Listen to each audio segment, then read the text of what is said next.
नमस्ते। आज हम बनाने वाले एक ऐसी रेसिपी ना जिसे आप बनाकर 1 साल तक स्टोर कर सकते हो और खाते रह सकते हो, आमले का मुरब्बा। आज की जो रेसिपी है ना, ये बिल्कुल 100% गुड़ के साथ बनेगी। इसमें थोड़ी भी चीनी हम ऐड नहीं करने वाले हैं। कुछ चीजों का हमें ध्यान रखना होता है आमले के मुरब्बे को बनाने के वक्त, वरना मुरब्बे परफेक्ट नहीं बनते, चुई बन जाते हैं। आज की वीडियो में वो सारी चीजें मैं कवर करने वाली हूँ, तो रेसिपी को शुरू करते हैं। तो सबसे पहले आती है आंवला की क्वालिटी की बात। तो यहाँ पे आप देख सकते हो जो आंवला मैंने लिए हैं वो ऑलरेडी काफ़ी साफ सुथरे हैं। इसमें ज़्यादा कट्स वगैरह ना लगे हो और ज़्यादा दाग वगैरह ना हो, तो वो बिल्कुल परफेक्ट आंवला है आंवला के मुरब्बे के लिए। तो यहाँ पे सबसे पहले मैं इसे अच्छे से धो ले रही हूँ पानी में।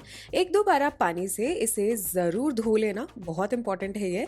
और ये जो पानी है ना, इसे हमें ड्राई करना बहुत ज़रूरी है आंवले के ऊपर से। तो जब आप इसे 2-3 बार ना अच्छे से हाथों से रब करके, मतलब रगड़ कर धो लो, तो आप इसे किसी छन्नी वाली चीज पे डाल देना ताकि अच्छे से सूख जाए। अगर आपके पास छन्नी नहीं है तो आप नॉर्मल कॉटन के कपड़े पे इसे डालकर अच्छे से थोड़ी देर के लिए छोड़ देना ताकि सारा पानी ड्राई हो जाए, सूख जाए।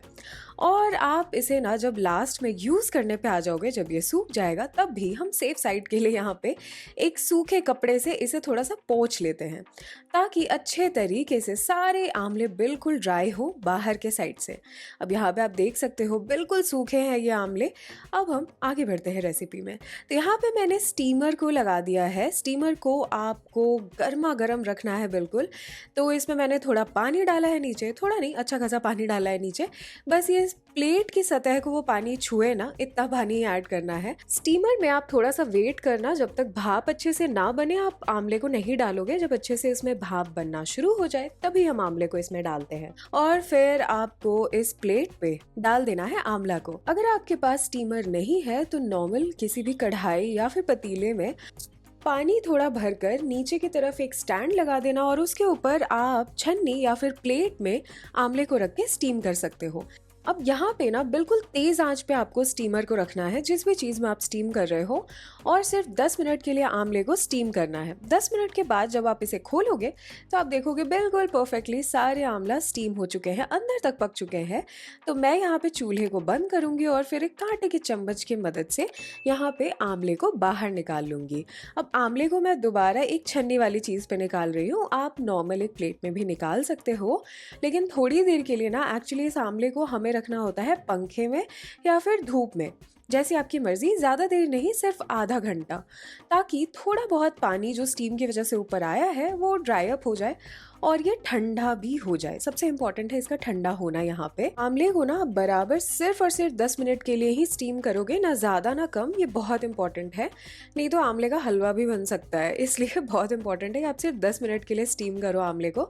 अब यहाँ पे आंवले बिल्कुल ठंडे हो चुके हैं, तो मैं एक आंवला उठा रही हूँ और मैं ले रही हूँ कांटे का चम्मच। यहाँ पे आपको लाइंस दिख रही होंगी आंवले के बीच में, 4-5 लाइंस होती है ये। तो हम उन लाइंस के बीच में ना इस तरीके से होल्स करते हैं, मतलब छेद करते हैं कांटे के चम्मच के हेल्प से। तभी इस आंवले के अंदर ना हमारा जो जैगरी का सिरप है वो सोख हो पाएगा। तो यहाँ पे ना अच्छे से आप एक एक आंवला को उठा के इस तरीके से उसमें होल्स कर लोगे कांटे के चम्मच से। अगर आप 4-5 लोग मिलके करोगे ना तो ये बहुत फटाफट हो जाएगा। बस आप इस बात का ध्यान रखना कि जिनमें आप होल्स करते जा रहे हो उस आंवले को आप अलग रख लो, वरना आप हो जाओगे कंफ्यूज। तो यहाँ पे मैंने सारे आंवलों में कर लिए हैं होल्स और अब हम जैगरी के सिरप की ओर चलते हैं। अब यहाँ पे मैंने कढ़ाई ली है। कढ़ाई को मैंने चूल्हे पे तो रखा है, लेकिन आँच अभी चालू नहीं है। और यहाँ पे मैं इसमें पहले गुड़ ऐड कर रही हूँ।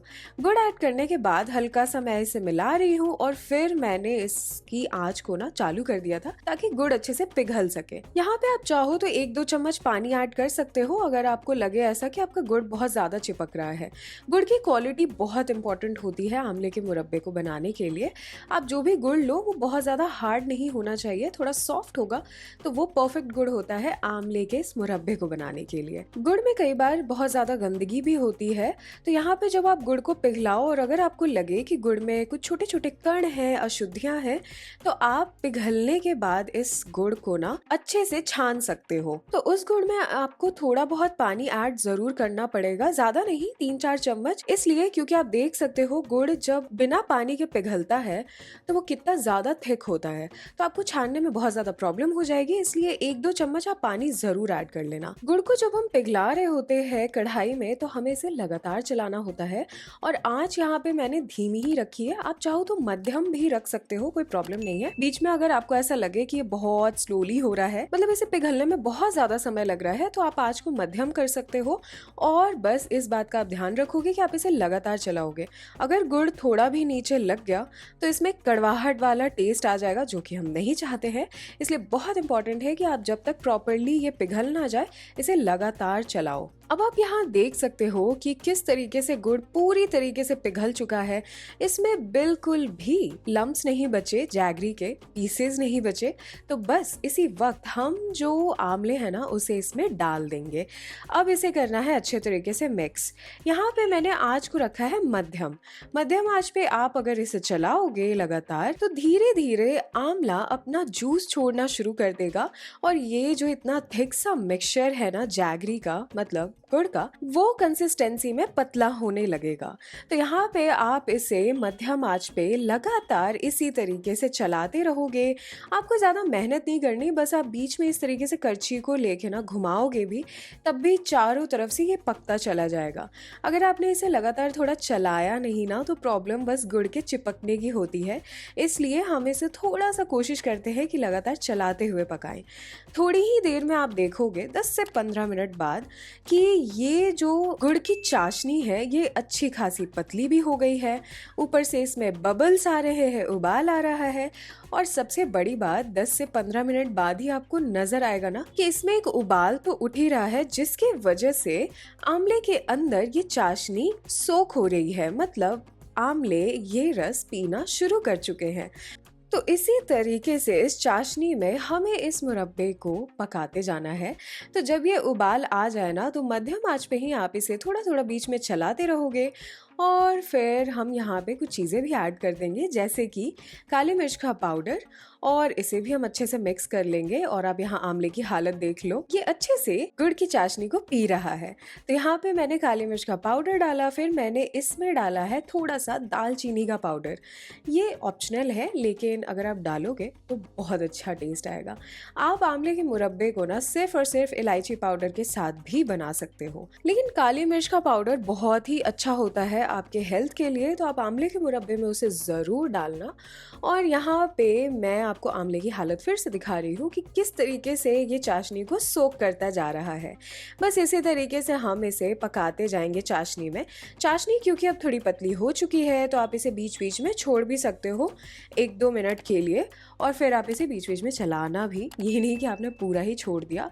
और थोड़ी देर बाद आप चाशनी की हालत देखोगे और आमले की हालत देखोगे तो वो कुछ इस तरीके की हो चुकी होगी।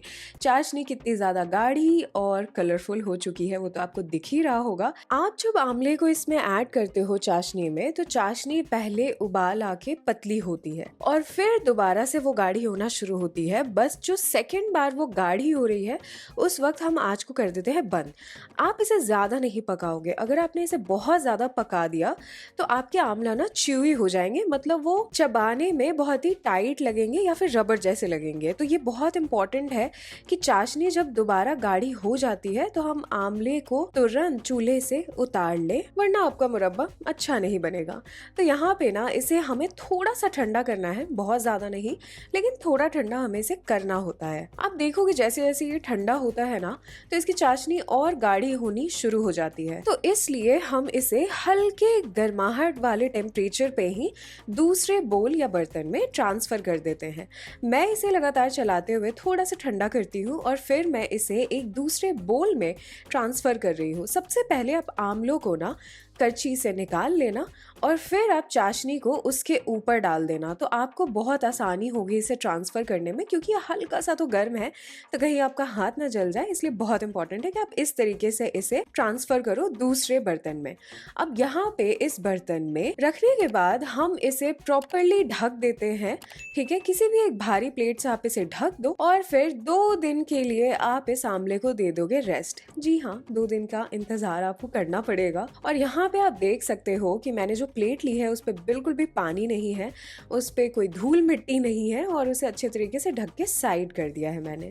मैं यहाँ पे बता दूँ कि कढ़ाई में अगर गुड़ की चाशनी बहुत ज़्यादा लग जाए तो आप यहाँ पे गर्म पानी ऐड करके इस तरीके से कढ़ाई को थोड़ा साफ़ कर सकते हो। और ये जो पानी है ना, आप इसे बर्बाद मत करना, आप इसे नींबू की चाय में इस्तेमाल कर लेना, क्योंकि इसमें गुड़ है। ऑब्वियसली गुड़ थोड़ा बहुत आपके कढ़ाई से चिपक सकता है ठंडा होने के बाद, तो उसे वेस्ट नहीं करना हमें, इसलिए मैं ये आपको बता रही हूँ। दूध की चाय में बस प्लीज़ इस गुड़ का इस्तेमाल आप बिल्कुल मत करना। यहाँ पे 2 दिन बाद मैं आपको दिखा रही हूँ आंवले की हालत। आप देख सकते हो आंवला किस तरीके का हो गया है, और ज़्यादा डार्क हो गया है, ये बहुत ही ज़्यादा डार्क इनफैक्ट। और यहाँ पे मैं इसे दोबारा एक पैन में डालूंगी। जो चाशनी है ना वो गाढ़ी हो चुकी है, लेकिन थोड़ा और हमें इसे गाढ़ा ही करना है। जो भी एक्स्ट्रा पानी आंवले से निकला है इसमें, हमें उसे आंवले के साथ ही थोड़ा सा और पकाना है, ताकि इसमें किसी भी तरीके का फंगस ना लग जाए। तो यहाँ पे इस प्रोसेस को दोबारा 2 दिन बाद करना थोड़ा सा इम्पोर्टेंट होता है। इसमें ज़्यादा टाइम आपको लगेगा नहीं, जितना टाइम हमें शुरुआत में लगा था उतना तो बिल्कुल नहीं। आपको बस यहाँ पे मध्यम आंच पे थोड़ी देर के लिए इसे करना है गर्म, और कच्ची से आप नॉर्मली इसे चलाओगे, और जैसे ही आपको लगे ना कि हाँ इसमें एक उबाल आ गया है, तो आप सिर्फ और सिर्फ इसे 2-3 मिनट के लिए पकाओगे उबाल के साथ। और यहाँ पे आंच को आप बिल्कुल धीमा कर देना एक बार, और फिर इसमें 2 नींबू के रस को आप ऐड कर दोगे। ये बहुत इंपॉर्टेंट है। इससे होता ये है कि आपकी जो चाशनी है गुड़ की, वो क्रिस्टलाइज नहीं होती है, मतलब थिक नहीं होती है, जम नहीं जाती। इसलिए हम नींबू के जूस को बिल्कुल लास्ट में धीमी आंच पे ऐड करके इसमें मिक्स कर देते हैं। नींबू के रस को ऐड करने के बाद आप इसे 20 से 30 सेकेंड के लिए बस इस तरीके से अच्छे से पका लोगे मध्यम आंच पे ही, और फिर आप आंच को कर दोगे बंद, और आंवले के मुरब्बे को रख दोगे थोड़ा सा ठंडा होने के लिए। ज़्यादा नहीं, थोड़ा सा ठंडा। जब ये अच्छे से ना थोड़ा ठंडा हो जाए, तब आप इसे ट्रांसफर करोगे किसी भी एयरटाइट कंटेनर में। मैंने यहाँ पे जो जार लिया है वो ग्लास का है। आप इसे ना किसी स्टील के बर्तन को छोड़कर किसी भी और डब्बे में रख सकते हो, ताकि फिर आपको सबसे पहले आंवले के पीसेस को इसमें डालना होता है, आपको आसानी होगी ट्रांसफर करने में, और फिर आप इसमें चाशनी को ऊपर से इस तरीके से गिरा दोगे। अब यहाँ पे ना एक चीज मैं आपको बता दूं कि मैंने आपको बोला था कि ये थोड़ा जब गर्म हो तभी आप इसे जार में ट्रांसफर कर दोगे। तो जब आप इसे जार में ट्रांसफर कर रहे हो, तो वैसे मैंने तो यहाँ पे बंद कर दिया इसे, लेकिन मैंने थोड़ी देर बाद इसे खोल दिया था। आप ढक्कन को तब तक खोल के रखोगे जब तक इसकी पूरी गर्माहट निकल ना जाए। इसमें ज्यादा गर्माहट होनी नहीं चाहिए, ये बहुत इंपॉर्टेंट है। जब ये पूरी तरीके से ठंडा हो जाए, तब हम इसे प्रॉपरली बंद करके स्टोर कर देते हैं। बाकी आप इसके बाद ना आराम से इसे खा सकते हो। ये प्रोसेस करने के बाद ये बिल्कुल रेडी है। तो जाओ बनाओ और मुझे बताओगे रेसिपी आपको कैसी लगी। इस मुरब्बे को आप बिल्कुल आराम से बाहर ही स्टोर करना, आपको इसे फ्रिज में रखने की जरूरत नहीं है। बस आप ट्राई करोगे कि इसमें पानी का कांटेक्ट ना हो, आपके हाथ या फिर चम्मच जो भी आप इस्तेमाल कर रहे हो मुरब्बे को निकालने के लिए, वो बिल्कुल सूखे हुए हो, तो आपके आंवले के मुरब्बे आराम से पूरे साल चल जाएंगे। आई होप आपको ये रेसिपी पसंद आई हो, आसान लगी हो। कोई सवाल है, कोई सजेशन है, तो आप कमेंट सेक्शन में मुझे लिखकर पूछ सकते हो, बता सकते हो। और अगर आपको ये वीडियो पसंद आई हो ना, तो लाइक का बटन जरूर दबा देना, मेरी थोड़ी सी हेल्प हो जाएगी। और ऐसी वीडियोस, ऐसी रेसिपीज के साथ तो मुझे हर हफ्ते आना है, तो मेरे चैनल को भी सब्सक्राइब कर लेना। तब तक के लिए बाय बाय।